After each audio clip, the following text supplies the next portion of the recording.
Boa noite a todos. Estamos informando aos seus seguidores que você iniciou um vídeo ao vivo. Hoje, uma live muito importante, titulado Psicanálise Política, Eleições 2022, com os queridos psicanalistas Mauro Mendes Dias, e será a partir do texto dele, do artigo dele que compõe um livro Psicanálise, Clínica e Cultura, intitulado O Discurso da Estupidez, Seus Tratamentos Possíveis, assim como com a querida Marta Cerruti, a partir do texto dela, Pobreza, Espelho Invertido de uma Sociedade, e com a querida Miriam Debier, cujo artigo se intitula Os Marcadores Sociais e a Marca do Caso, Linguagem e Discurso na Clínica Psicanalítica. Eu vou enviar o convite para os três agora. Vamos ver aqui. Convidar, vamos lá. Convidar, vamos lá. Os três convidados. Marta, seja bem-vinda. Miriam, todo mundo reunido, que bonitinho. Falta só o Maurão. Cadê o Maurão? Vamos aguardar o Mauro. Vamos ver se ele entra. Se eu só enviar o convite para ele. Mauro, o convite foi feito. Vê se você consegue entrar, Mauro. Um pouquinho, deixa eu ver aqui. Vamos ver se o Mauro consegue entrar. Vamos ver aqui. Mauro, convite enviado. Mauro. E vamos ter um problema, a gente vai ter que dividir a live em dois tempos, tá? Sabe por quê? O Instagram mudou as regras. Acabou de aparecer uma mensagem para mim que são só 3 convidados, são 3 ao mesmo tempo, tá? Então, vamos começar com vocês duas, depois uma sai e a gente segue com o Mauro, tudo bem? Tudo bem? Sim. Ok. Queria começar... Vamos lá. Queria começar retomando um pouco. Ontem eu estive na PUC, no ato lindíssimo que teve com o Lula e com o Haddad.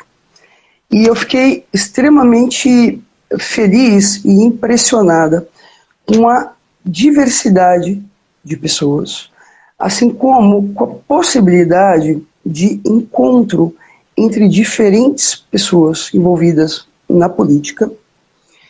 Então, né, tava lá Marina Silva, estavam lá, ou seja, todos os que na história foram adversários políticos do Lula, né, anunciaram o seu apoio, desde Fernando Henrique Cardoso, Amoedo e por aí vai, né, todos.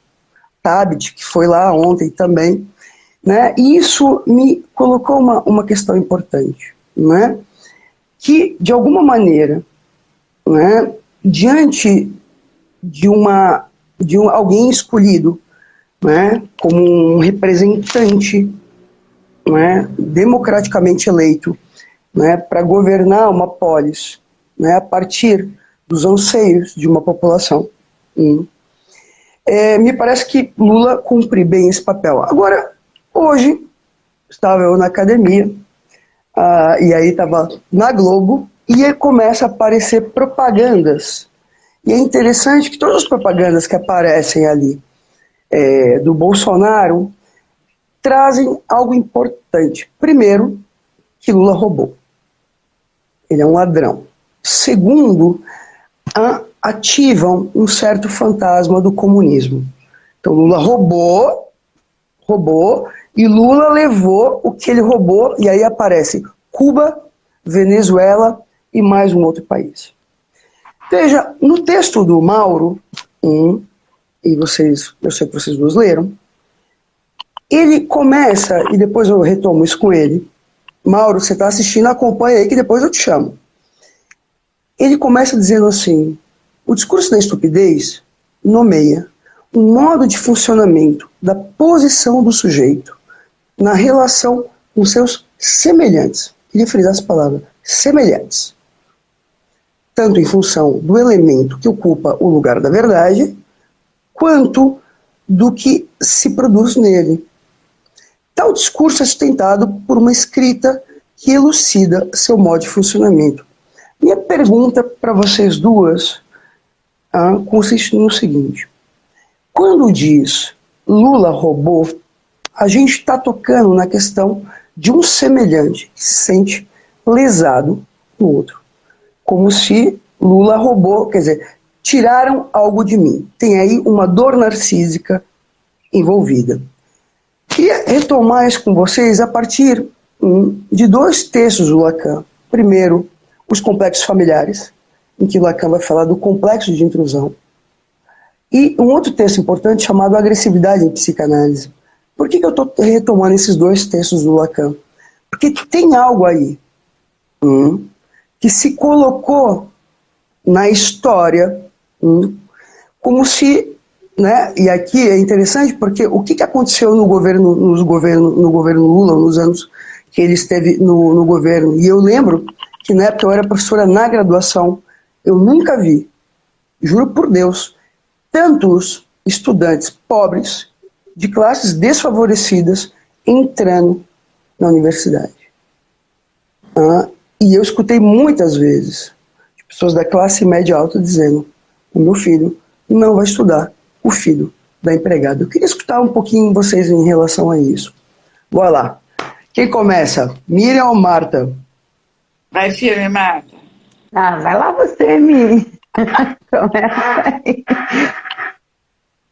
Queria agradecer aí o convite de estar aqui para falar um pouco da perspectiva aqui, né, da análise, um pouco do que está acontecendo, do pouco que a gente consegue entender, né, desse contexto tão complexo. Acho que o Mauro faz uma discussão sobre esse tipo de discurso, que é bastante interessante. A gente também, Mauro, eu, Marta, saí de um livro que a gente discutia os discursos de ódio e como eles fomentam as coisas mais primitivas. Né? Então, a ideia de que há um mal, né? A ideia de que sou ou eu ou o outro. Então, essa é uma perspectiva que retira qualquer possibilidade de diálogo. Né? Então, e nesse sentido, retira a possibilidade até da política, porque a política é o ato de construir diálogos a partir das diferenças de posição, diferenças de formas de governo, né, de ideias. Então, quando você torna, né, essa guerra uma guerra santa, entre aspas, né, porque está entre o bem e o mal, então o bem sempre sou eu e o mal sempre é o outro, você retira a possibilidade de exercer aquilo que é o cerne da política, que é a arte de conversação, a busca de um comum, a construção de um pacto. Então, acho importante assim, dizer que quando a política vai para esse campo, a gente vai para... Que é um campo de uma rivalidade imaginária importante, né, Miriam? Uma rivalidade interna da violência. Né? Porque, na verdade, se eu não... a transformação do outro em inimigo não é uma gestão democrática, é uma gestão pelo tudo ou nada. Né? É uma gestão que...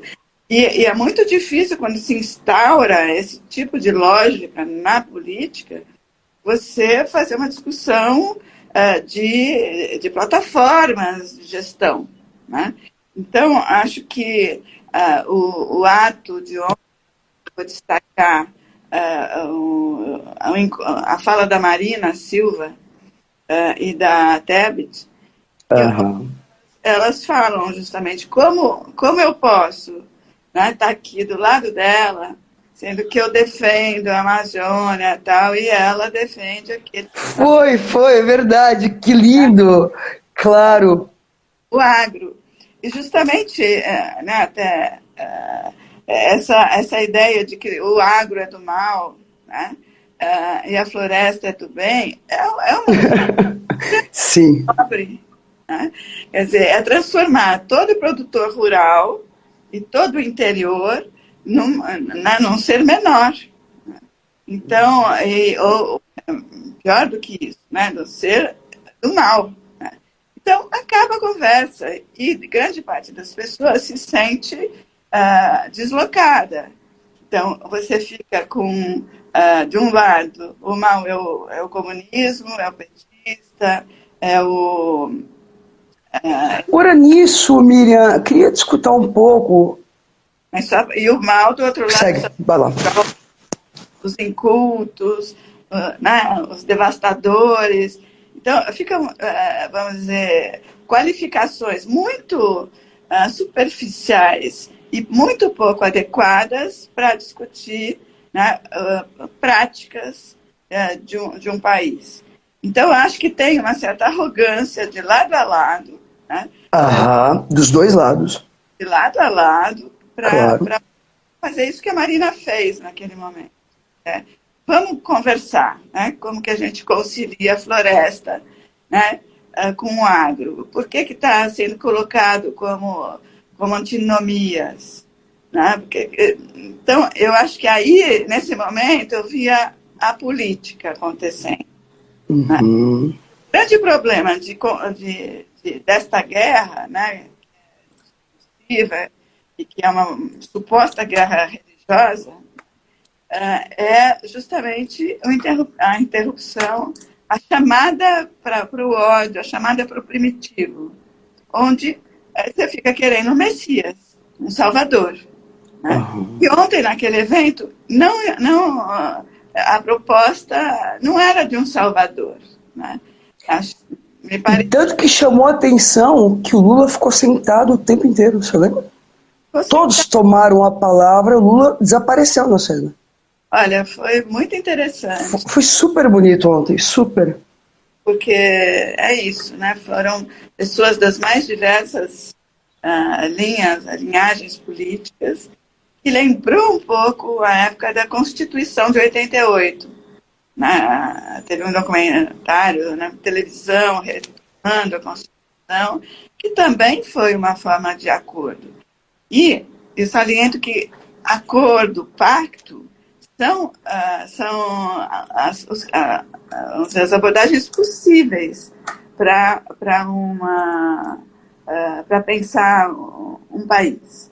Né? E que, né, daí eu acho que tem um outro ponto, e que eu acho que a gente fez acordos e pactos muito superficiais, quando não denegatórios, ou seja, né?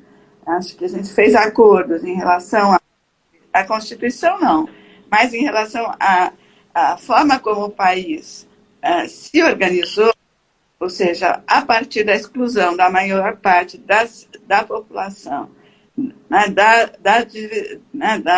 das benesses, de participar de uma civilização, da divisão dos bens materiais, culturais.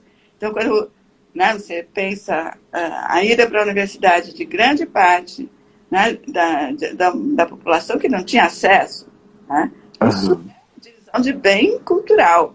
Né? Claro, acesso à cultura, claro. Cultura. Mas não podemos negar que a democracia ela funciona para metade da população. Né? A metade não tem direito político, não tem direito a boas escolas, não tem direito à saúde, não tem. Né? Então, esse negacionismo não foi inventado agora. Né? Uhum. Essa negação dos modos de gestão da polis, ainda na chave escravocrata, de trabalhos diferenciados por valores, né? Modos muito colonialistas, patriarcais. Então, uma nação que tem um racismo como uma das vertentes de organização para justificar a exploração, ela não está pautada pela democracia. Então, eu espero que a gente volte à democracia, mas não para essa, para uma nova democracia. Realmente. Mas queria ouvir um pouquinho também a Marta. Marta, eu acho que eu continuaria com você, Miriam, pensando um pouco, né, nisso que você fala da democracia, até a partir dos marcadores sociais, como você aponta, o discurso da estupidez do Mauro, né, e a minha questão com a pobreza, né, o quanto existe, né, uma discursividade que nega sistematicamente uma desigualdade social e coloca em termos de civilização e barbárie, né? E nisso, para a construção de um pensamento democrático, você já tem um problema, né? Porque volta toda essa questão da verdade, né? E de você poder definir comunidades, né? Grupos, né? E dar consistência para esses grupos. E aí, enquanto você falava, eu me lembrei de 3 artigos que eu acho que tem 3 pontos que são interessantes, inclusive para cotejar com o teu artigo do Mauro. Um é o do Paulo Arantes, né? Em que ele trabalha, chama Entre Junho e Outubro. E aí um pouco a pergunta, né, que ele se faz, esse contexto antagônico que a gente está vivendo hoje, é tributário de junho de 2013? Né? Que é uma pergunta que o tempo todo a gente está se fazendo. E o que ele vai montando no texto, ele vai articulando a construção dessa figura do homem de bem. Né? Que é muito interessante porque ele vai retomando a ideia, né, desse movimento como uma coisa que foi resvalando para algo pacificador e um pouco essa consagração universal, né, mas é tudo baseado na paz, que vai negando novamente esse antagonismo, né, essa sociedade antagônica e dividida, né, e aí você constrói esse homem de bem que vai para a rua e os black blocs. E retoma a pobreza no lugar de barbárie, de não civilização, de habitante de limbo, etc. e que tais, né?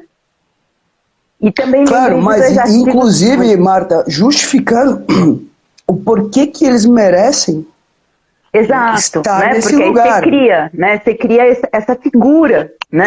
Desse homem de bem, da paz, que quer a conciliação, e esses que estão sistematicamente tentando romper, que essa figura da pobreza que está colocada, né, ou mesmo numa sociedade escravagista, está colocada desde sempre, né, nesse lugar de dejeto, de não funcionalidade e de algo que interrompe e atrapalha um projeto moderno, né, interrompe a nossa ordem e progresso, a ordem e progresso da nossa bandeira. Né?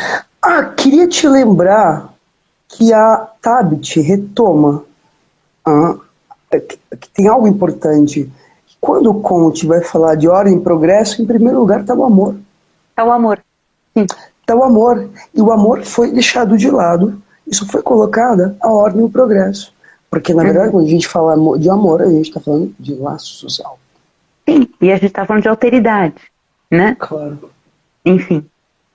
E outros 2 pontos que eu acho que também são interessantes para a gente pensar a partir do que você trouxe, Miriam, são 2 artigos do Feltran, do Gabriel Feltran, né, que é um cara que, desde a década de 80, estuda a questão da periferia. Né? E 2 coisas que ele aponta que eu acho que são muito importantes para a gente pensar nisso é que, sim, a gente teve essa ideia de uma transição democrática, só que acompanhada de um crescente vertiginoso de índice de homicídios na periferia e de um aumento substancial do sistema carcerário. Né? Então, digamos, esse pacto democrático de novo, né? Quer dizer, nos bastidores ali funcionando. E outra coisa. Só uma correção, a Juliana acabou de me lembrar que foi a Denise Fraga que relembrou a frase do Conte, não foi a Tabit. Tá. Foi a Denise Fraga que retomou, que fez uma fala super linda. A frase do Conte, vai lá. Pode seguir, Marta. Aí eu acho que outro ponto também que o Feltran traz, que eu acho que é importante para a gente pensar, né, como é que se constitui essa coisa da estupidez e de como os marcadores sociais não entram como fator crítico de análise, né, para a gente poder pensar, é o fato de que o que a gente está vivendo hoje nos centros urbanos é o que a periferia vive há muito tempo.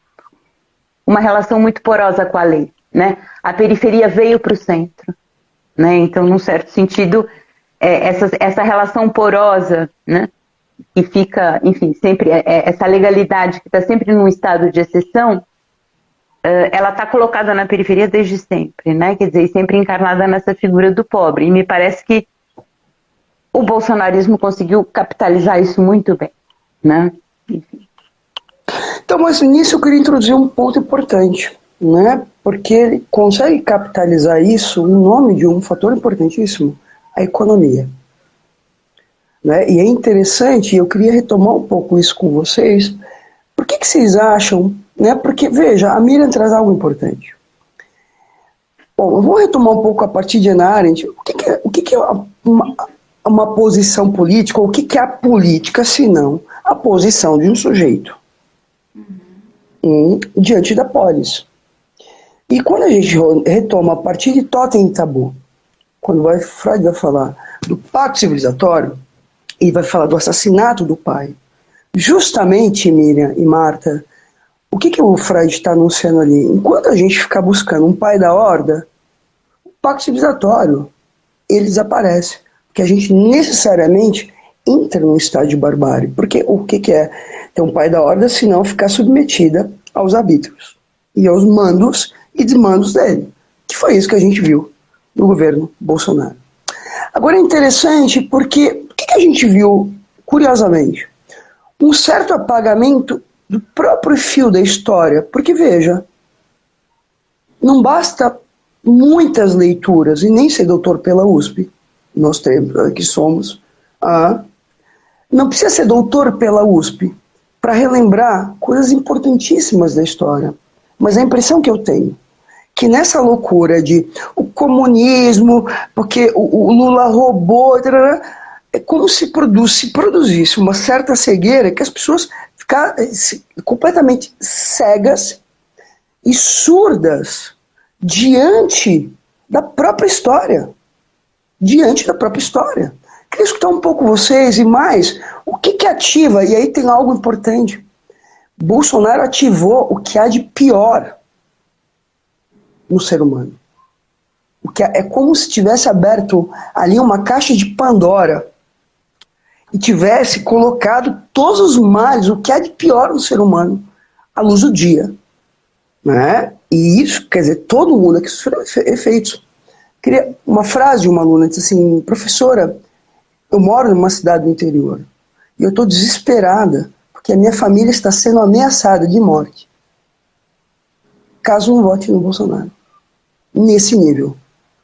As pessoas ameaçando empresários ameaçando demitir todo mundo. E eu respondi para ela: bom, isso já é uma boa medida para você saber quem você vai escolher. Porque veja, alguém se eleger numa lógica intimidatória e ameaçadora, me parece da ordem da loucura. Eu queria escutar um pouco vocês em relação a isso. E mais, o porquê que essa ameaça do comunismo... Veja, Lula governou anos. E tem a impressão que tirou da pobreza muita gente. Governou antes, ninguém virou comunista aqui. Mas por que essa fantasia e essa ameaça do comunismo cola? Com vocês a palavra. Vou lá. Miriam, vamos fazer, já que Miriam, Marta, vamos livremente, vai. Então, eu acho que tem uma certa degradação, né, dessas palavras, né? Porque também, embora a ênfase seja aparentemente na economia, a ênfase na moral, né, e na economia. Então, e se aproveitou muito um desamparo que já vinha vindo, né, para o desamparo vindo também na pandemia, para usar, vamos dizer, o sofrimento como arma de guerra. Né? Ou seja, promover sofrimento, porque o desamparo promove a busca de um Messias, a busca de uma ajuda, justamente porque se vê sem recursos para sobreviver. Né? Então, Freud já vai fazer a teoria dele da angústia, né? Que primeiro seria pela moral, né? Se modifica dizendo, não, a moral é uma consequência da angústia. Mas então o que gera angústia? O desamparo, né? Que vem desse desamparo que é social, que é o desamparo discursivo também, onde as pessoas não têm não são escutadas pelo outro, né? Essa possibilidade de dizer quem são, né? Quem são, o que querem. Então, essa ideia de pensar, de capturar o sujeito pela manipulação da religiosidade é uma ideia muito perigosa e muito, enfim, esperta, né? Porque a religião também é cultura, a religião também é, vamos dizer, o conjunto de normas e lugares pelas quais você se referencia, são referências que são de acordo com o sujeito, né? Dizem do modo de cultura que o sujeito agrega. Então, né, eu até queria peguei uma vez um artigo que eu escrevi no livro que o Gabriel Benkovski está organizando, né, sobre religião e política, que era Entre Deus e o Diabo, o sujeito na clínica analítica. Né? E ali eu retomo um pouco aquela frase. Primeiro eu pego a frase de um congolês, que ele vai dizer: perdemos tudo, não temos nada, temos nossa religião. Né? Acho que tem essa coisa. E a frase do Marx: a religião é o ópio do povo. Né? Que é tomada indevidamente, porque eu queria, né, que vocês tivessem paciência, eu separei. Vai, a gente tem. Eu estou feliz da vida com o teu sorriso para ler o que você vai ler agora. Ele diz assim, no contexto dessa frase, que tem tudo a ver com o que a Marta falou. A miséria religiosa constitui, ao mesmo tempo, a expressão da miséria real e o protesto contra a miséria real.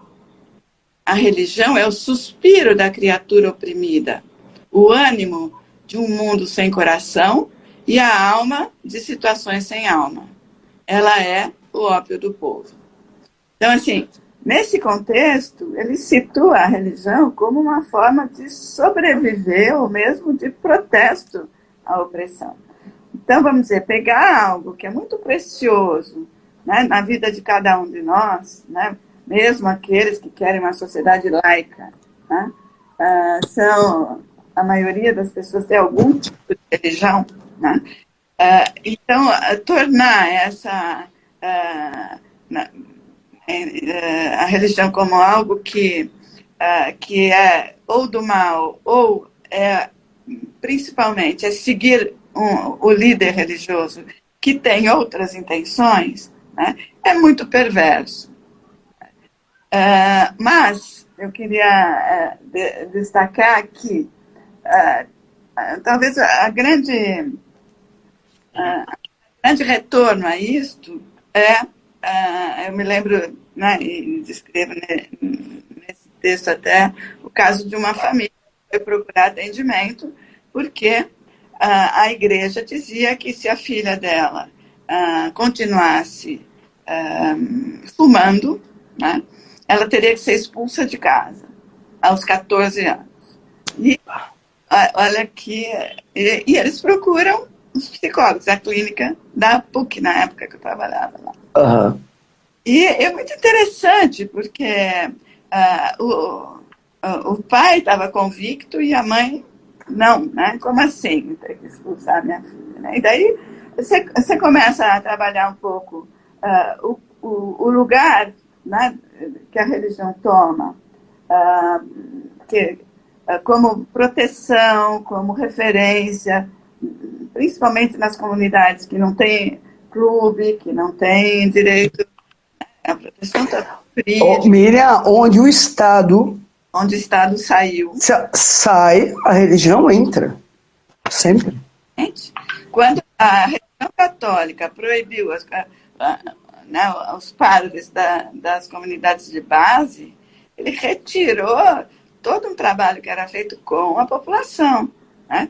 Quando também, politicamente, né, se saiu, né, de um trabalho nas populações que mais precisam, que estão mais abandonadas pelo Estado, né, que você cria? Você cria um desamparo agudo, por isso que o sofrimento é uma arma. Agora, Miriam, eu queria aproveitar essa frase, o desamparo promovido pela ausência do Estado, porque, veja, eu achei muito importante quando você diz assim, nessa lógica da fake news e da cultura do zap zap, há uma distorção importante das palavras. Por exemplo, dizer que o nazismo é de esquerda, que o fascismo é de esquerda, ou então, por exemplo, tomar a importância do Estado como se... Porque aí, Marta, só linkando com a tua frase, é interessante, né? Porque a filantropia dos ricos é legal, mas é interessante, quando isso vai para o Estado, que é um Estado que deveria garantir direitos, e minimamente a manutenção de uma ordem civilizatória que assegure a vida, aí isso é tomado como sendo uma certa lógica de mamar nas tetas do Estado, é um bando de vagabundo, não querem trabalhar, tem que se fuder mesmo, percebe? O quanto tem uma lógica aí importante. Eu queria, vai lá, Miriam, segue a tua lógica. Eu só puxei um fio que eu lembrei agora te escutando, mas depois eu queria jogar a bola para Marta. Vai, Miriam, segue lá. Desculpe. Então, eu acho que essa lógica discursiva estava presente na sociedade. E, nesse sentido, o recurso para você se provar, não ser um vagabundo, não ser um incompetente, ou seja, eu não consigo emprego porque eu tenho razões ou falhas intelectuais, ou eu venho de uma família que é desqualificada. Que resposta você tem a isso quando você tem um acolhimento que diz, não, Deus está do seu lado, não, vem aqui que eu cuido de você, não. Então, é um outro discurso de acolhimento. E isso que é o perverso, né? Quer dizer, você entra com um discurso de acolhimento e captura o sujeito numa lógica que é do sacrifício e da culpa. Né? Então, vamos dizer, agora você tem que entregar sua filha, né, para poder continuar pertencendo à igreja. Sim, você tem que doar o seu carro. Doar o seu carro, naquele caso que eu estava falando. Que foi muito interessante, que na hora que você começa a ver, quando entrou na igreja, o que aconteceu, eles descobrem, né, que podem não fazer o que a igreja manda, e dá lá o seu jeito. Né? Agora, Miriam, mais uma pergunta e eu passo a bola para Marta. A gente poderia pensar, a pergunta mesmo, que essa lógica de uma certa... É a lógica das massas que se coloca aí. Que é a mesma lógica que se coloca, que opera, essa lógica do Bolsonaro, porque, veja... É uma lógica que opera, um discurso que opera via ameaça. Se você votar no Lula, é uma ameaça que se coloca. Né? Ele vai te roubar, e é interessante, porque nisso o significante ladrão e roubar é interessante, porque, gente, todo mundo viu. Todo mundo viu, e não precisa ser inteligente para isso. E nem precisa ter... Pode ser tirésias, pode ser cego, mas todo mundo viu o preço da gasolina, todo mundo viu, eu comprava café a R$4,50, eu pago R$25 o quilo do café, é da ordem da loucura. Veja, a barbárie já está colocada, mas é interessante que existe uma ameaça de que uma outra barbárie vai se colocar, e essa barbárie assume o nome de comunismo, que é muito parecido com essa lógica que opera o discurso da religião. Lembrando, e aí eu estou lembrando Lacan, né? O triunfo da religião, lembra do livrinho dele? A ciência, a religião, né? Claro, porque a gente poderia tomar, quer dizer, ciência, religião e capitalismo, os três de mãozinhas dadas, trabalhando, operando como uma hegemonia discursiva. Olá, Marta. Vai, Miriam, vai e depois passa a bola para Marta, vai lá. Tem uma lógica engraçada que é absolutamente individual, onde o sujeito é sobre-responsabilizado por coisas que ele, né, que transcendem a escolha, né? Ou seja, ele está lançado numa lógica social, num lugar social, que é um lugar que o aprisiona, né? A possibilidade de ascensão é mínima, né? Embora se diga que todo mundo é livre, né? Então, ao mesmo tempo, tem um ataque a qualquer movimentação coletiva, que já vira massa, que já é... Então, né, acho que Marta estava dizendo, né, também dessa questão entre o que aconteceu com os movimentos, a potência dos movimentos, e acho que o trabalho dela, né, tudo nessa direção, e que se transformam em massas criadas e, dentro do movimento, como ela disse, selecionados os cidadãos bem.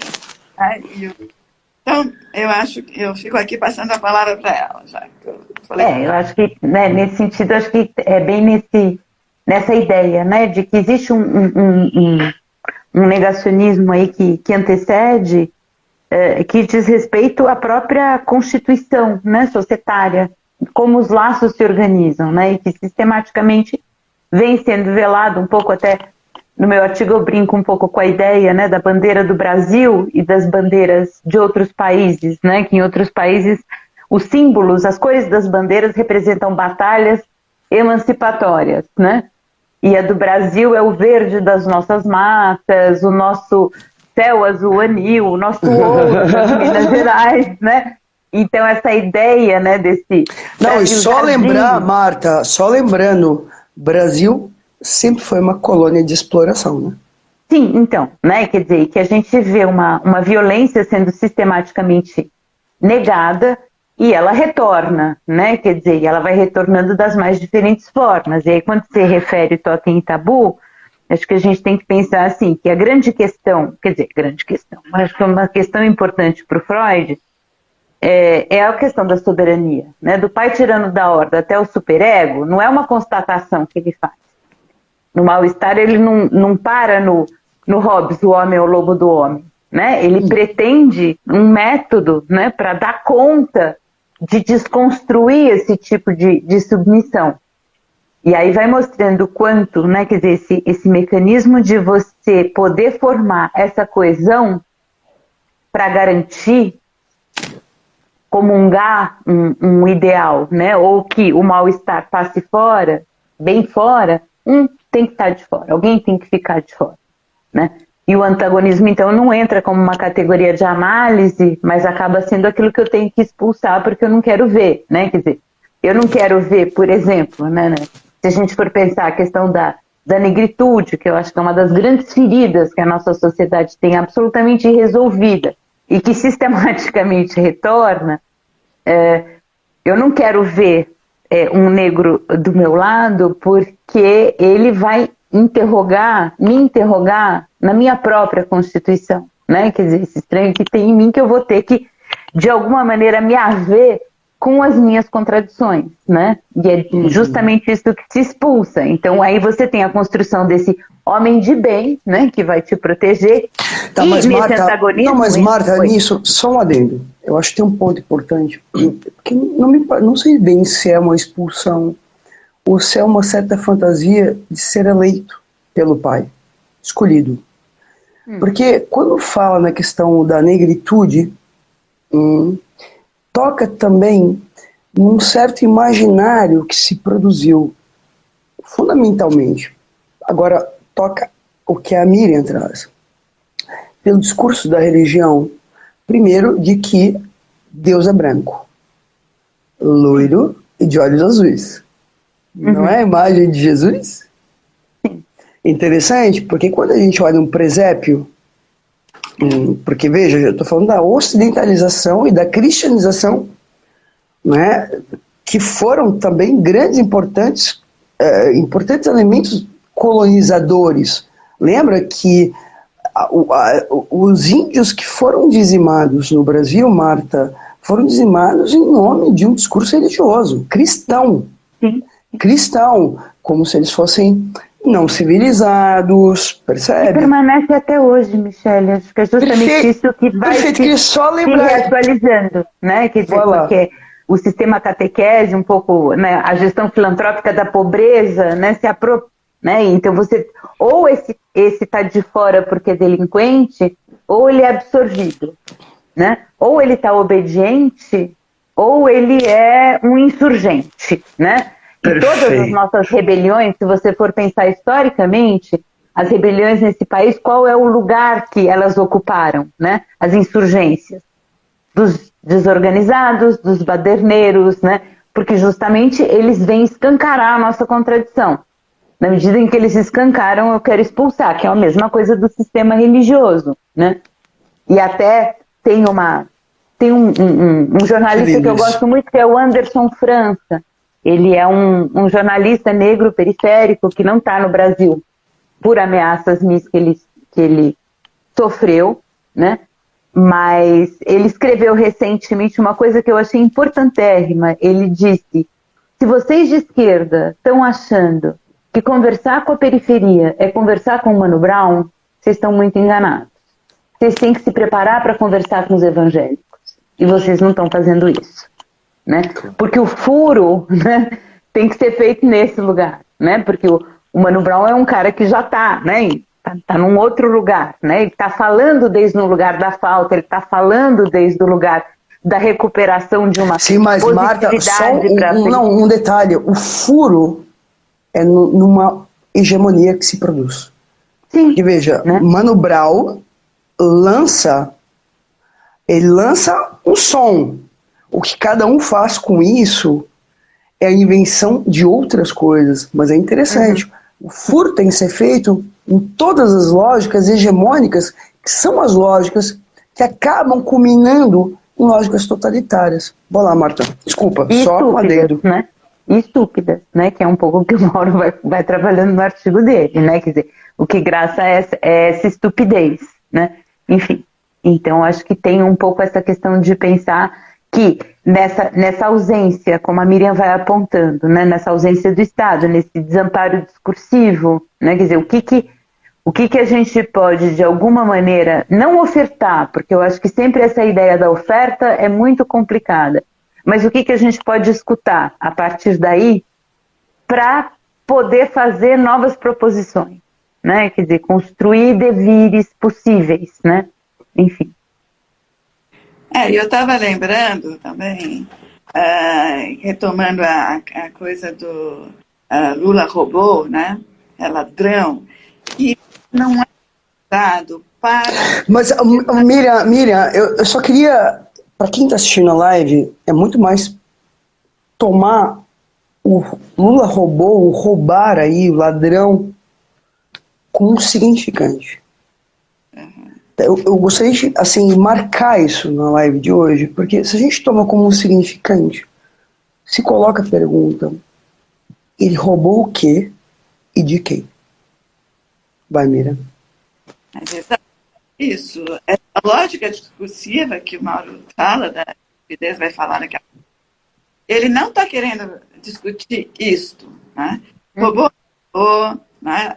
Como foi a gestão dele, para que ele usou o dinheiro, é lícito usar o dinheiro. Ele não tem a menor intenção de fazer essa discussão super apropriada, né? É importante quem governou um país que diga como usou o dinheiro, e ele foi acusado realmente de roubo, foi preso por isso, então né, tentar dizer ou desvendar o que aconteceu ali com as várias interpretações que tem.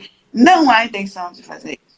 Há intenção de lidar como um significado puro, não como totalizante, né? Parece e fica o ladrão. Né? Ou seja, como repete, cortou um pouquinho, Miriam, desculpa. Desaparece o Lula e tudo que ele fez, e a complexidade também, né? Esse cargo, para ficar um significado único, né, que reduz aquele sujeito a esse lugar. Mesmo que quem fale esteja lá comprando com dinheiro vivo não sei quantas propriedades. Né? Mas o ladrão é o outro. Então, eu acho que a modalidade Ótimo. Uhum. Claro, e aqui eu só um adendo, Miriam. Sabe? O capitalismo, veja, se funda numa lógica, veja, a mais-valia. Para mim poder lucrar, eu sempre lucro em cima de um outro. Então, na verdade, os verdadeiros ladrões somos todos nós. Claro, Porque É um sistema de produção, né, que não é contingente, é estrutural, né? sim, E claro. essa é que é a questão. Não dá para você tomar como um mero acidente na paisagem. É uma condição de estrutura para um determinado sistema de produção se perpetuar, né? E essa lógica, ela graça também nos laços, né? Quer dizer, que é um pouco o que o Lacan trabalha também, né? Na questão do discurso Mas, Marta, capitalista. nisso o teu texto, ele acerta na mosca, sabia? Ele é muito lindo. Aliás, o livro todo é um arraso, né? Fala sério. Mas assim, ele acerta na mosca, sabe por quê? Quando você fala da desigualdade social e de uma lógica em que poucos têm muito e muitos têm quase nada, você está anunciando ali uma lógica que ela é absurda, mas é importante lembrar que se banalizou e naturalizou. Porque o discurso da meritocracia, ele também, de alguma maneira, ele entra como uma certa justificativa disso. Bom, eu tenho que ter porque eu trabalhei. Mas peraí, mas trabalhou às custas de quem? E lucrou às custas de quem? Quando a gente pode estava seguir, no vocês. congresso em Buenos Aires, eu estava com a Miriam até, né? Que a gente foi para um congresso, um professor universitário, a gente tomando café, ele indignadíssimo, porque tinham construído um muro na favela que tem do caminho do aeroporto até o centro de Buenos Aires. Ele estava indignado com o muro. Eu virei para ele e falei assim, pois é, o duro é quando você nem mais precisa do muro. Está escancarado e você já não vê, né? Porque isso é tomado como um acidente de paisagem, né? E não como um problema estrutural, né? Sobre o qual a gente tem que se debruçar e é um elemento de análise crítica, né? Da formação dos laços e da sociedade que a gente almeja. Por aí vai. Agora, nisso, eu queria lançar uma última pergunta, e aí a gente vê quem sai, para o Mauro entrar. Mas a pergunta é a discussão sobre, e isso é interessante, né? Apareceu na live com a Beth Fuchs, onde eu relembro um dado importantíssimo. Tanto o Bolsonaro quanto o Hitler eram oficiais que eram motivo de piada dentro do exército. Stalin também. Ah? Stalin também. Stalin também. Sabe? Ele era um germaniano meio medíocre. Isso. E aí eu tô relembrando um pouco esses atos que aconteceram, têm acontecido nos últimos tempos, de sujeitos que se sentem... Vou relembrar o livro da Maria Itaquel, Ressentimento. Onde ela fala de um sujeito que se sente lesado, que ele não recebeu o que ele deveria ter recebido. E é interessante que todos esses sujeitos que entraram em creches, escolas, com armas e mataram, sempre havia ali, por trás, um certo motivo do tipo, eu fui maltratado, eu fui humilhado, não me deram o que eu deveria ter recebido e por isso está justificada a minha barbárie. Queria escutar vocês duas em relação a isso, porque me parece que tem algo aí, agora é uma provocação para vocês duas, para quem está assistindo, de uma certa, juro, menos-valia. Porque é interessante, né? Por que o carrão não basta? Por que o casão não basta? Por que a roupa de marca não basta? Por que é preciso, de alguma maneira, assassinar esse outro? Humilhar esse outro? Tirar desse outro qualquer possibilidade dele, minimamente, ser gente? Percebe? Porque tem um a mais, tem um plus aí. Queria escutar vocês dois sobre isso, porque, veja, isso que parece ser tão potente, as armas, o carrão, as bandeiras, me parece que aponta para um desamparo, para uma fragilidade, para uma infantilidade muito importante. Com vocês a palavra. Vai lá, amiga. Carol, mudas as duas. É difícil pensar nisso. É bem difícil. Estava lembrando nesses personagens do Coringa, né? Perfeito. Perfeito. E que faz desse... E que foi um filme que fez um baita sucesso, hein? Sim, mas ele vem disso, né? A gente pode mudar o texto do Freud de futuro de uma ilusão para o presente de uma desilusão.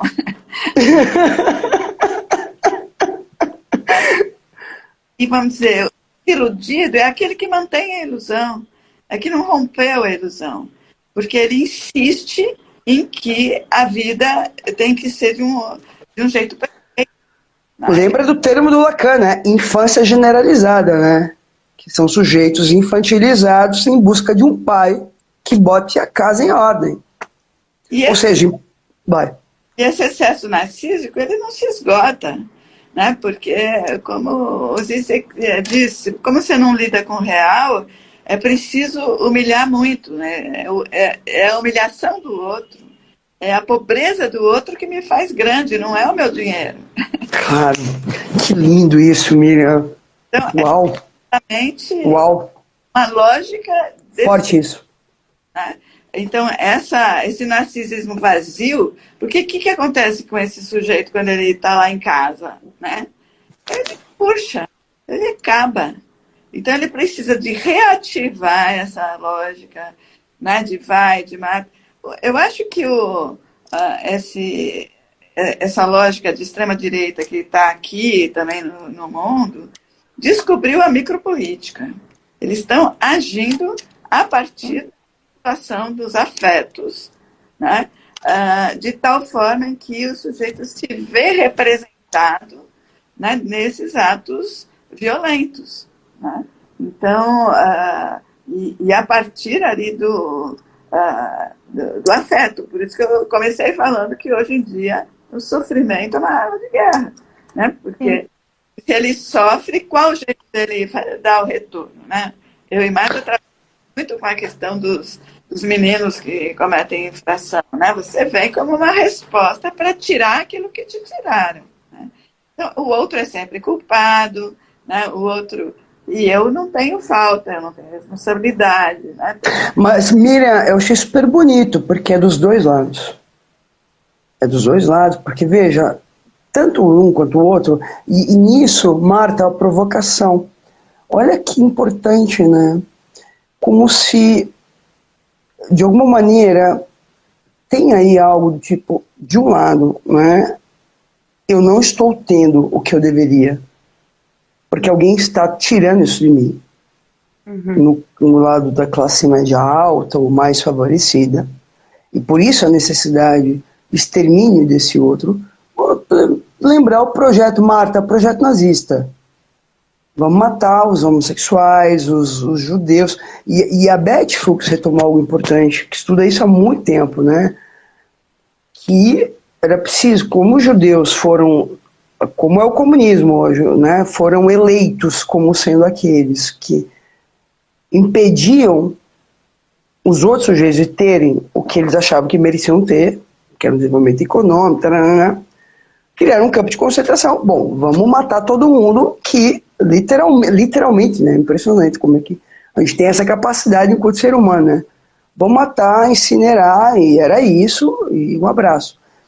Agora, de outro lado, também tem um certo discurso, né? Porque eu acho que, de ambos os lados, Marta e Miriam, me parece que toca, né, quando eu digo assim, bom, eu vou tocar o foda-se, porque esses ricos filho da puta, entendeu? Não estão nem aí pra mim.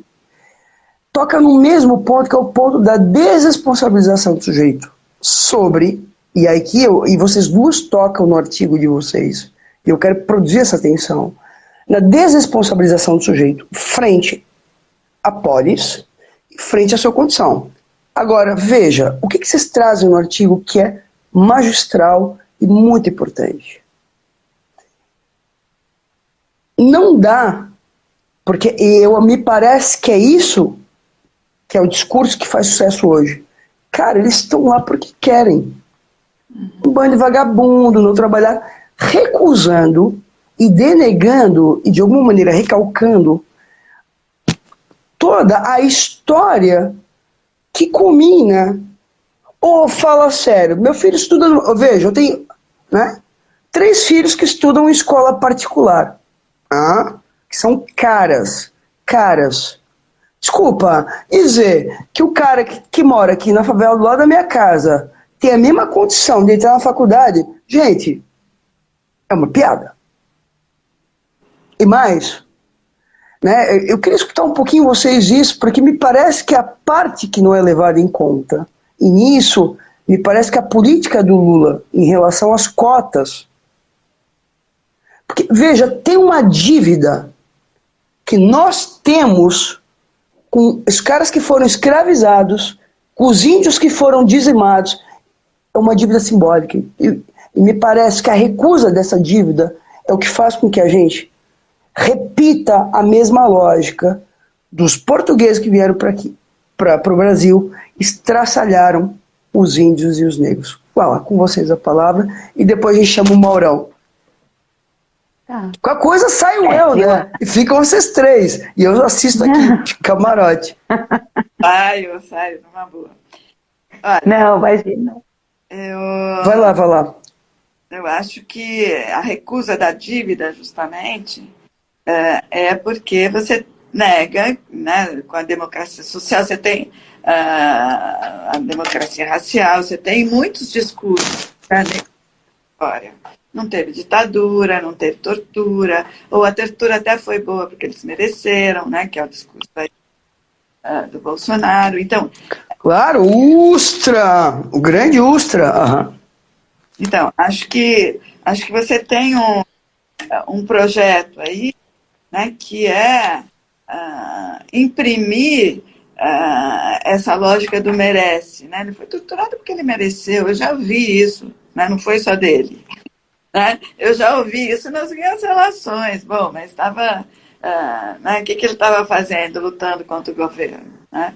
Então, merece ser torturado. Então, essa lógica que individual perde, né, o ponto de vista político e, ao mesmo tempo, vê em impingir o sofrimento, né, que eu tenho insistido, é um sofrimento sociopolítico, né, um sofrimento político. É de fazer sofrer o outro que você submete, né? Então, a lógica da invisibilidade e da superexposição é essa. Quando alguém sai do lugar, né, que deveria estar, ou seja, desse pacto não claro, né, mas bem, né, desse muro que não está construído, mas existe entre as classes sociais, né, ele é destruído. Né? Porque ele não está no lugar, vai pegar o avião, vai entrar na escola do meu filho. Eu posso até continuar viajando, mas eu vou ter que continuar viajando na companhia de quem deve me servir. Isso é impossível narcisicamente. Então, isso vai marcar ainda quem somos. Claro, mas Miriam, me veio uma ideia linda. Claro, porque aí, quando eu pego o avião e eu sento do lado daquele que eu suponho que não tem acesso ao avião, a fantasia de que o dinheiro determina de fato o meu valor na relação com o outro desaparece. Que lindo isso, né? Claro, porque aí justamente a gente faz um furo, Marta, boa tua expressão, um furo no próprio discurso do capitalismo. Que, na verdade, não é ele que determina o nosso lugar na relação com o outro. Lindo isso. Me emocionei agora, juro. Legal. Porque acho que justamente esse furo está no lugar da recuperação do bem comum, né?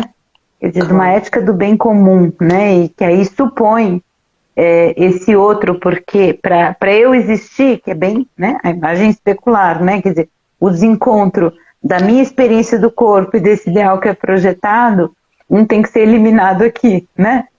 Quando eu estou nessas relações especulares, nesse 2 a 2, nessa duplicidade, tem que cair, né? E essa experiência desse corpo desmembrado, desse perverso polimorfo, que não diz respeito a essa imagem. Você está falando frases literais do Lacan no Agressividade em Psicanálise. Sim, mas acho que é isso que estou retomando, né? No sentido de que você cria e tira de cena, né, o bem comum, que vai comportar a diferença. E para isso, mais do que a morte, não sei muito como foi, eu li o artigo da Betty, já li os livros dela, mas acho que, claro, a morte como finalidade é mais instrumental, eu diria até, né? Até como a necropolítica também que a gente vê, mas acima de tudo tem um projeto de destituição subjetiva. Eu tenho que transformar este outro em não humano. Né? Quer dizer, e essa é toda a prática. Né? Marta, vocês leram e viram o filme O Senhor das Moscas? Sim. Vocês lembram? Porque me lembra muito isso que você está falando, para quem não leu o livro ou viu o filme. O Senhor das Moscas é um livro que ganhou o Prêmio Nobel. O filme traz o imaginário do livro, que é um avião que cai, um avião com crianças em idade escolar, e todos os adultos morrem. E ficam apenas as crianças. E é interessante, porque aqui eu queria tomar a frase do Lacan, né, o termo infância generalizada, e eles começam com essa lógica de submeter o outro, escravizar o próprio outro. Nessa lógica que você está apontando, Marta, eu queria estudar um pouco vocês em relação a isso. Porque, sabe por quê? Porque quando você fala, Marta, me vem muito, né, uma lógica infantil do sujeito, no sentido como se de algo muito primário que a Miriam anuncia no início da tua fala, muito primário, um sujeito assim, muito inseguro do seu próprio lugar, precisando, sabe, submeter o outro, sabe, e mais uma lógica, porque aí quando a gente fala dessa lógica tão especular, Marta, também aponta para um ponto importante de discussão, o desaparecimento da figura do terceiro. Queria escutar um pouquinho vocês duas. Vai, meninas, vambora! Vai, Ira. Você começa, depois eu vou. Você levanta a bola, depois eu continuo. Vai. Depois a Marta corta, vai. Então, acho perfeito, né? Justamente a ideia é que quando você processa essa luta, ou eu ou você, não tem terceiro, não tem mediação, não tem linguagem. É o duplo, é o especular. É o especular. Não tem bem comum, né? Não tem, claro. Não tem a possibilidade da construção do bem comum, que é a Marina falando. Enquanto, né, uma pessoa ligada à floresta com vou mandar para vocês depois, né? Eu fiz uma foto com ela, eu e a Juliana. Comum é o que cria a possibilidade da política, né? Ou seja, você destrói a política. E isso está sendo dito, né? Me lembro que tem sido dito, a eleição do Dória, por exemplo, foi em cima da ideia, ele não é político, né? Eu não sou político. Isso não apareceu agora nessa eleição, mas tem aparecido, né? Os políticos são do mal, então eu sou um bom empresário. Miriam, eu achei magistral a parte que você falou dessa desvirtualização, dessa modificação do sentido das palavras. Quando eu não sou político, está dizendo eu não sou partidário. Queria escutar um pouco vocês duas sobre essa questão. Eu vou falando, vai.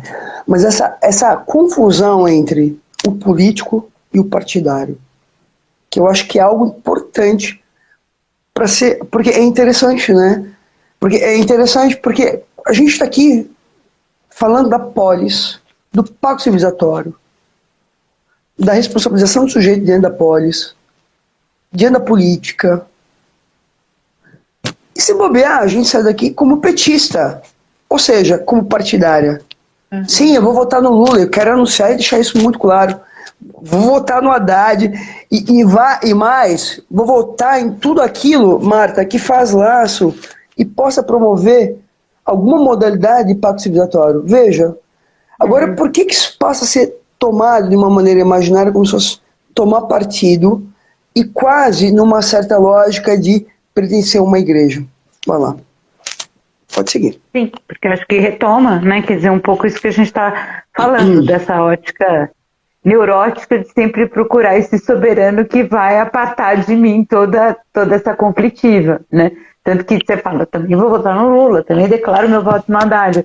Mas, por exemplo, né, para deputados, vereadores, etc., hoje em dia eu tenho um critério de escolher negros, trans, mulheres, índios, né? Porque eu acho que são os únicos que são capazes de alguma maneira fazer furo nessa discursividade, né? Quer dizer, levar esse estranho, esse infamiliar, né, para a discussão na polis, né? E cada vez mais dar voz para esse infamiliar que vai poder, de alguma maneira, fazer furo nessa coisa hegemônica, religiosa, única, partidária, enfim, né? O movimento Passe Livre teve muito essa ideia também. Para quem está escutando, define um pouco mais. É que tem pessoas de outras áreas, tá? Que escutam e eu sei que acompanham as lives. Como definir o infamiliar aí? Acho que toma um pouco isso e mais o que seria fazer furo. Eu acho que é importante, sabe? Porque eu sei, eu estou acompanhando aqui quem está na live, tem pessoas, muitas pessoas de outras áreas, tá? Tá. Acho que um pouco a ideia desse infamiliar, desse estranho é... Vou dar um exemplo, né, de alguma coisa que você pode ver como seu, que está lá recalcado. Um exemplo de uma coisa que para mim foi muito estranha, né? Um estranho, um infamiliar em mim. Que durante anos eu sempre militei a favor dos direitos humanos, do humanismo, etc, etc, etc, contra a pena de morte. Na situação que a gente está vivendo, eu sei que eu sou capaz de comemorar uma morte, né? Então, num certo sentido, é esse infamiliar que brota, né? Essa coisa, essa agressividade que está lá, recalcada, né? Então, digamos, tomado numa outra chave, quando eu entro com uma discursividade que aparentemente diferente, mas que me pertence, né? Como a questão da escravidão, como a questão da indígena, de outras formas, usos e costumes, eu vou trazer para dentro da discussão alguma coisa que foi recalcada durante anos na nossa história, né? Quer dizer, então essa ideia de que algo que é familiar, mas que ao mesmo tempo fica recalcado, mas que me diz respeito. Você acha que dá mais ou menos para explicar desse jeito que eu... Né? E acho que é isso que é capaz de fazer furo, né? De poder fazer... Sim, porque eu acho que nisso, eu acho que o ponto de também é isso que fica recalcado, que é isso que eu, de alguma maneira, projeto no outro, ou tento, de alguma maneira, exterminar no outro, né? Que eu acho que... Porque, enfim, que é eu um acho pouco... que... Sim. Mas é essa lógica, né? De você trazer algo que vai te interrogar nas suas próprias determinações, né? Quer dizer, você vai ver que são determinações imaginárias que eu construí um pouco, mas que eu penso que é de tijolo, mas é de papier-mâché, né? E que vai me obrigar a construir outras tantas paredes de papier-mâché e ir me reinventando. Certo, certo. Última pergunta para as duas e eu vou chamar o Maurão e aí eu quero saber quem sai. Por que votar no Lula? Eu vou testar a Miriam e o Mauro. Tá, perfeito. Para as duas. Imagina vocês. Vai, Marta, agora para as duas eu chamo o Maurão. Maurão, não sai daí. Por que votar no Lula hoje? Eu acho que é importante, porque eu estou fazendo essa pergunta. Hoje eu recebi, felizmente e com alegria, o posicionamento de quase todas as instituições psicanalíticas, quase todas as universidades e quase todos os colegas que são muito sérios. Um posicionamento público, por que declarar o voto a Lula e a Haddad? Vou escutar um pouquinho vocês duas, porque me parece algo importante. Porque Eu fiz um vira-voto com os motoristas de Uber, né? E eles me faziam perguntar, mas por que eu votaria no Lula? Se ele roubou, é ladrão, e é bonitinho, porque quando eu consegui retomar alguns pontos da história com eles, eles ficaram com... Botei uma mosca violenta na sopa deles. E os dois ficaram assim, putz, sabe que tem razão essa história? Porque, na Sabe que verdade... acho que para mim é um ponto mais seco até do que Vamos. justificar o que o Lula fez ou deixou de fazer. Para mim é votar nos direitos, pela permanência dos direitos humanos. Para mim é votar contra a barbárie. Ponto. Perfeito. Lindo. Né? Para mim é disso que se trata. Então tá, Marta, então tchau pra você. Ó, te amo. Você foi uma linda na Beijos e live agora de eu vou hoje. assistir. Agora você assiste, mas assim, acho que é uma bela resposta. É uma bela resposta, porque na verdade não se trata de votar em pessoas, mas em representantes do que a gente deseja para podes. Perfeita a tua resposta. Sai lá, Marta.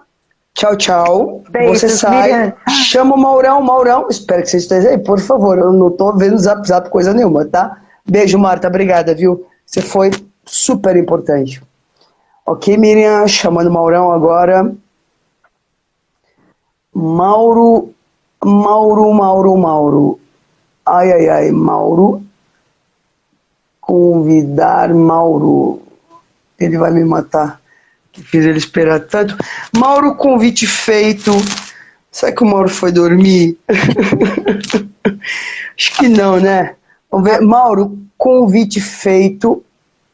Vamos ver se o Mauro viu. Vamos lá. Mauro, convite feito. Vamos ver se você consegue entrar agora. Ok. Bom, se o Mauro foi dormir, tudo certo. Miriam. Tem que outra, já com Mas a gente segue a discussão. Veja, se o Mauro não conseguir entrar, tudo certo. E depois eu converso com ele sobre isso. Enfim, as regras mudaram e não me avisaram. Tá, o convite foi feito, Mauro. Se você está assistindo, o convite feito. Vamos lá, coisa. Mauro. Não! Ele tem um outro Instagram. Mauro, fiz para um outro Instagram aqui também. Vamos ver se ele entra agora. Maurão! Ai, meu Deus! Rapaz do céu! Arruma essa câmera aí. Mauro! Opa!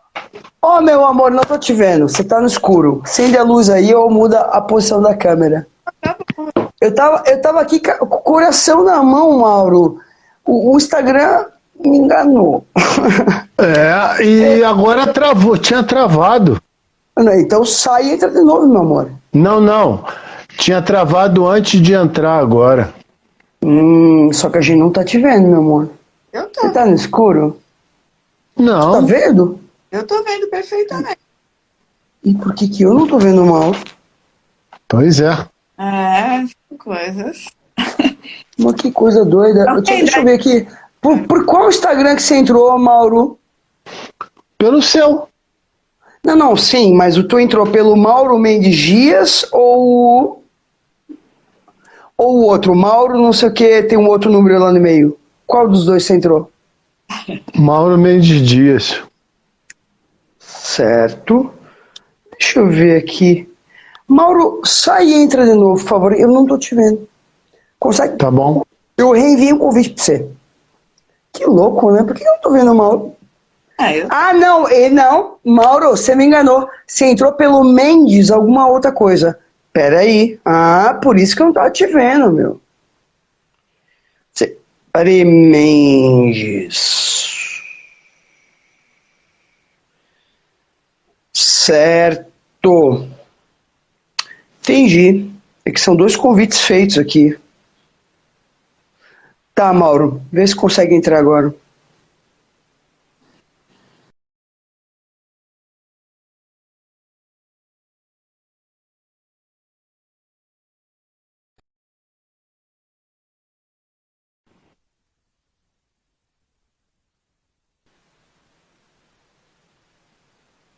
Miriam.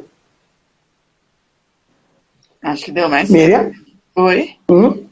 Acho que o outro deu mais certo, né? O outro. Ô, Mauro, consegue entrar? Ele disse que não está entrando, que está parado. Tá parado? Então eu tô internet, Mauro. Eu vou reenviar o convite, tá?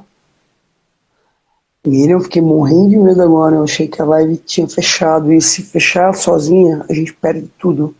Que eu salvo ela. Mauro, tenta entrar. Tenta você me enviar o convite, Mauro. Eu vou reenviar. Vai. Mas você me enganou. Você falou que era Mauro Mendes. Não, você tem 2 Instagram, meu amor. Você entrou pelo Mendes alguma coisa. Peraí, vamos ver aqui. Paraná. Vou reenviar o convite. Vamos lá. Mauro Mendes Dias. Mauro. Ó, vamos lá. Ó, Mendes 6701. É esse que você tá online, certo? Tô reenviando.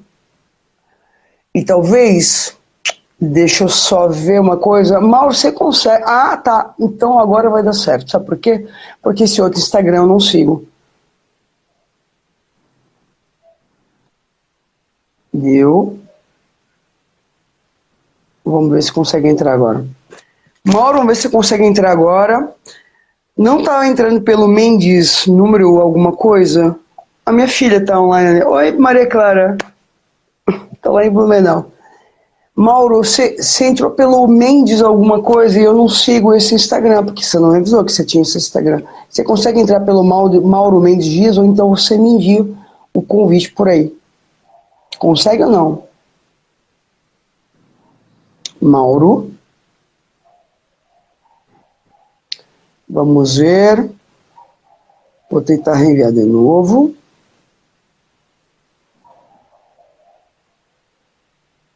Mauro, se estiver parado, é por conta da sua internet. Ó, os dois, Mauro Mendes Dias, Mendes 6701, convidaram.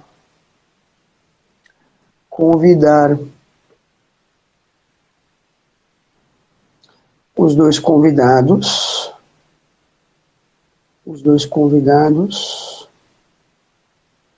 Mauro, vê se você consegue entrar. Vou guardar um minutinho, Miriam. Acho que agora vai dar certo. Mauro. Qualquer coisa me manda um zap aqui, Mauro. Tá, Miriam. Enquanto o Mauro não resolve ali o caos dele... Cristo, não senhor. Por que não tá indo? Se a Marta saiu... E só pode 3. Tá certo aqui, ó. 2 convites enviados. Mendes 6701, convite enviado. Mauro Mendes Dias, convite enviado. Certo, Mauro? Então, basta você entrar agora. Tem que tirar o 1, então, né? Senão ficam 4.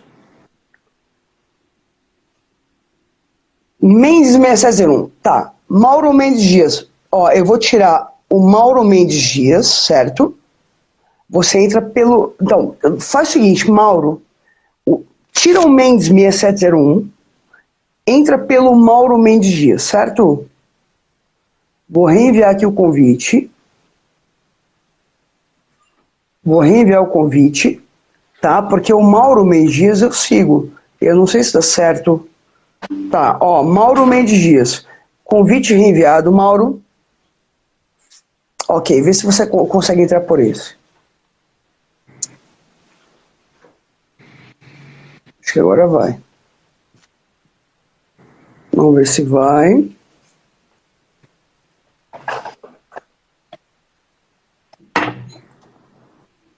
Vamos lá. Não. De novo. Ó, eu vou apagar o outro convite. Ó, o Mauro Mendes Dias, só o Mauro Mendes Dias está convidado. Então, a princípio, Mauro, é para você conseguir entrar por aqui.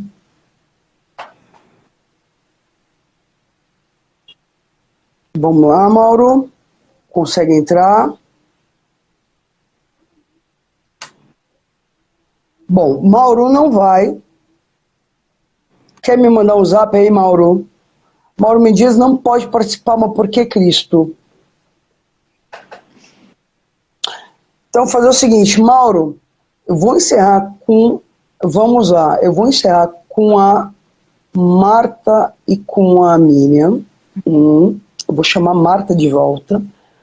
E na sexta eu faço uma live com você e a gente retoma tudo que tinha para conversar hoje. Pode ser, meninas? Deixa eu chamar a Marta de volta aqui, peraí. Vamos lá. Marta Cerruti, volta para a live que o Maurão não conseguiu entrar. E aí, que bom que o Maurão estava junto com a gente. Marta, entra por favor de novo. E como o Mauro não conseguiu participar e acompanhou a discussão, vamos ver se a Marta... Bom, se ninguém conseguir entrar, Mauro... Ô, Miriam, encerramos agora. Que né? Tá, pena, né? Mauro, ele tem todo também um desenvolvimento em relação à possibilidade, né, articulada com as mesmo, que acho que seria riquíssima, mas a gente vai escutar ele amanhã, então. Amanhã não, sexta. Não, eu vou ver com ele que data é possível e eu já faço um novo folder, peço para o menino fazer. Mas Miriam, vamos lá. Queria encerrar então essa live com a pergunta mesma que eu fiz para Marta. Seria a pergunta: por que votar no Lula? Ó, então ninguém pode participar, nem Marta, nem Mauro. O Instagram tá chateado, entendeu? Tá tudo certo. E a gente vai topar os limites impostos pelo Instagram, tá bem? Não está carregando o vídeo. Ok. De certo, já deu o limite. Miriam, por que votar no Lula e no Haddad nesse domingo? E a gente encerra a live. Então, eu voto no Lula e no Haddad, né? O laboratório Psicanálise, Sociedade e Política também declarou politicamente, né?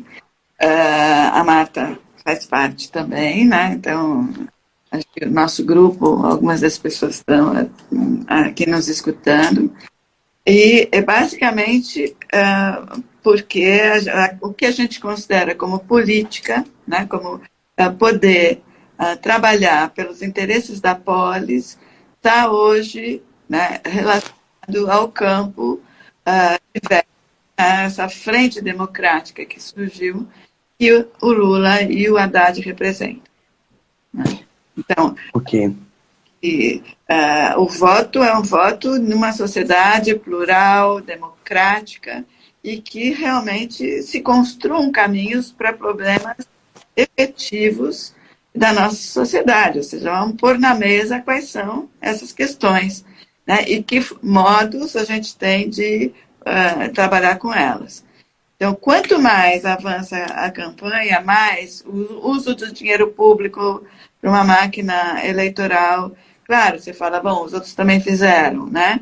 Mas eu acho que o que está sendo ostensivo, usado de uma forma extremamente radical, ameaça a tentativa de invalidar a eleição, a desqualificação né, o não valor à vida que a gente viu na pandemia. Claro, e aí culmina no texto do Mauro, né? Uhum. Tem uma fala dele importantíssima, né? Que nessa lógica do discurso da estupidez, o que opera é a lógica da destituição radical do outro, né? Exatamente. Então, é contra essa destituição do sujeito, né? A psicanálise trabalha muito com constituição subjetiva, mas a gente tem trabalhado muito com a ideia subjetiva. E essa promoção, né, do sofrimento sociopolítico para melhor dominar não é um jeito que a gente considera de fazer política, mas é de instituir uma norma autoritária, né, uma norma que, enfim, centrada nos interesses de pessoas e não nos interesses de um país. Certo. Miriam, acho que vamos encerrar. As pessoas estão dizendo que está parado o vídeo para elas, mas vai ficar salvo aqui no Instagram, tá? Eu vou falar com o Mauro agora rapidamente para já agendar uma live com ele. Se vocês quiserem participar de novo, estamos juntos. E, porque, bom, foi muito boa a discussão. Muito. Foi super potente a discussão de hoje. Eu fiquei muito contente. Tá? Miriam, te agradeço. Te agradeço imensamente mais uma vez. E foi super importante o encontro de hoje. Agradeço a Marta também. E a gente segue conversando pelo Zap agora, porque eu quero entender o que aconteceu. Beijo, meu amor. Muito, e vamos lá, né? Na luta. Seguimos juntos sempre, sempre. Beijo. Hein? Lula e Haddad, com certeza. Beijo, obrigado a todos pela presença. E seguimos com a live agora com o Mauro, que agora eu vou ver com ele quando é que eu consigo agendar. Beijo. Obrigada, Miriam.